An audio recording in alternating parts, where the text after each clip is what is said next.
I appreciate what you've done for this department, what you've done for me. 12 years ago, Byron Lewis decided to step away from his role as a Pennsylvania state trooper, a career he never saw himself getting into. If you had asked me in high school that I would be a police officer, I probably would have laughed at you. My dream was to be an animator for Walt Disney. I wanted to draw the cartoons. The Philly native, who grew up one of 8 children, found himself as a trooper with the state police as a way to support his own growing family, a job he held for over 2 decades. In the 25 years I was on law enforcement, I never drew my weapon more than 3 times.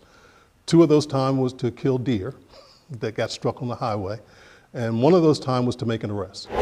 Lewis tells me training during his time in law enforcement was a bit different than it is today.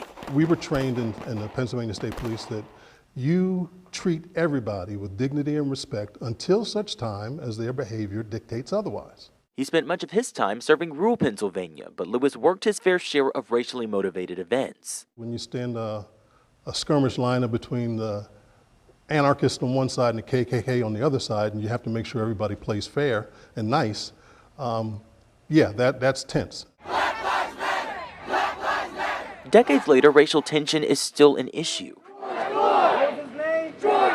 Millions protested around the country last year against racially motivated violence towards people of color. Lewis spoke about 2 of the most notable cases. Don't shoot!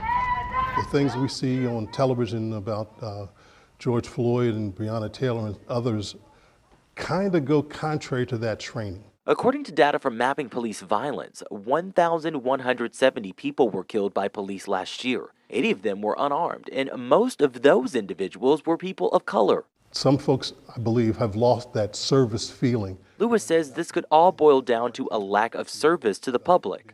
And that's why, in my opinion, things tend to escalate when they don't need to.